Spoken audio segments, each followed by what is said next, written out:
અમરેલી જિલ્લાનું ઉમરપુર ઓરડી ગામ છે, ત્યાં ઓરડી માતાનો વીરડો આવેલો છે, તો તેના આપણે દર્શન કરશું.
માતાના મંદિરના પૂજારી શ્રી રમેશ બાપુ અહીંયા દર્શન કરાવે છે વરુડીમાના વેરડાના. એટલું કીધું કે આવો મોટો દરિયો ભૂગવે છે, આમાં હમીદને મારવા મારે સીધુમાં કેમ જવું?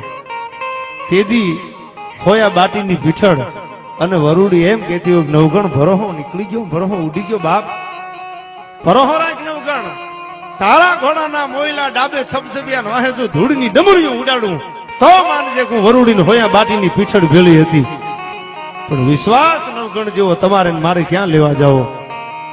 આ નદીના કાંઠે આ વીરડો આવેલો છે, જે આઈ શ્રી વરુડીમાએ સાક્ષાત દર્શન દીધા હતા અને પરચો પીરો તો આ વરુડીમાનો વીરડો છે. હાલમાં આપ દર્શન કરી રહ્યા છો તે ભગવતી હાજર છે. અત્યારે હાલમાં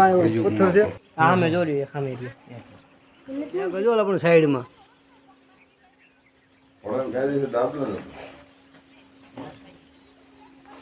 મને લાગે તેદી તારું તેલ જો. હા બતાણો હાલો. ઝીણા એવો છે. તમને દેખાડું છું. આસો છે, આસો એ બુરાઈ ગયો તો બાપુ. હું તો બાપુ એનો કેમ ના રામ એ નવગણ જે નીકળ્યો ને નવકર લશ્કર ને પાણી પાવું પછી કે તારા ઝપડા ઘોડાને ડાબલો ઘોડો ડાબલો મારશે ને પાણી તારી ઘોડી કેમ છે?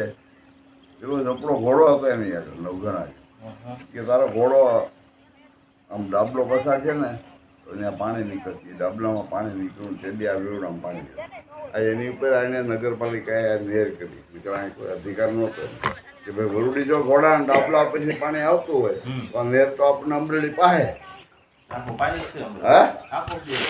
હા એની ઉપર રાખેલું છે.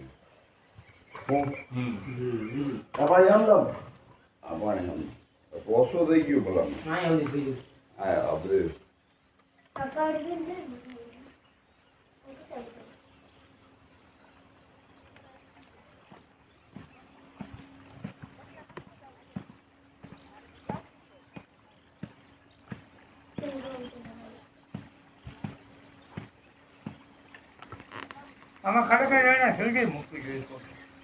અરે ભૈરો તો એ મૂકવું જ તું એને બધું. નવગણે તેથી આહુડા પાડ્યા હતા દરિયાના કાંઠે. માં હું 9 વર્ષનો ધણી છું, તમને ખબર છે, પણ દરિયો ભૂગવે છે માં, મારી ત્રેવડ નથી જો પીછળ તું વારે આવ્યો.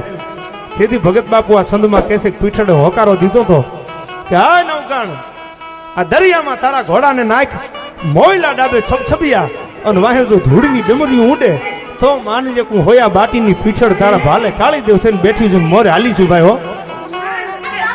તેથી ભગત બાપુ જેવા વિદ્વાન ચારણો લખે છે.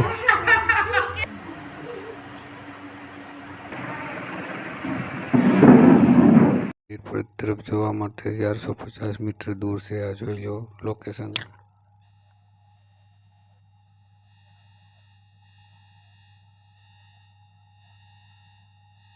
અહીંયા સ્થાન છે તે વરુડી માતાનું મંદિર છે.